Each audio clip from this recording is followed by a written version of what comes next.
Okay, I am told that you want your workers to get another 50 cents an hour. Is that correct?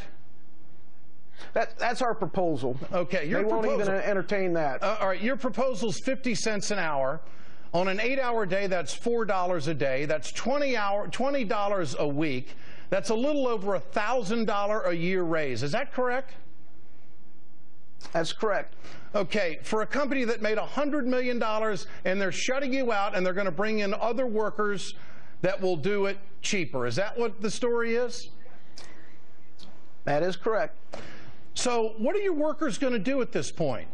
You were working without a contract. Okay, you're working without a contract, and then they locked the door. So what are your workers going to do? Okay, we're manning the picket lines right now. We got about 40 workers out there, and we got their families in here. We're feeding their families tonight, and it should be a time where they should be out Christmas shopping. We shouldn't have to worry about where we're going to get our next meal at. Now, I said $100 million. Is that a correct number? I want to hear it from you. How much money did Cooper Tire make last year?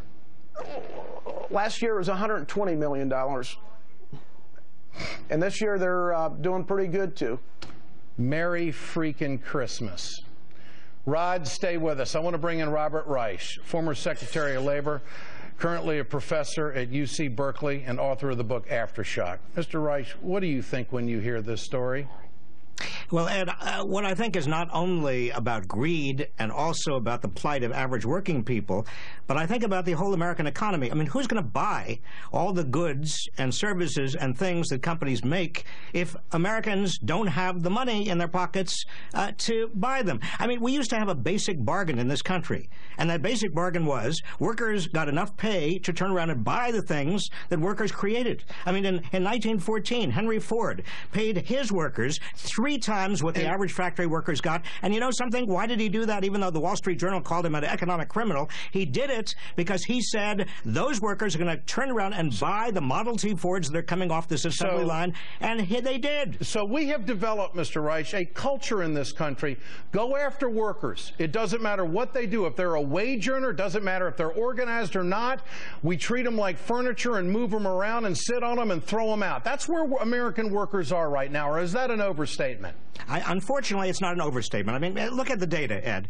We learned just very recently, Commerce Department came out with this report, that profits as a percentage of the total economy are higher now than they've been since 1929, since before the Great Depression.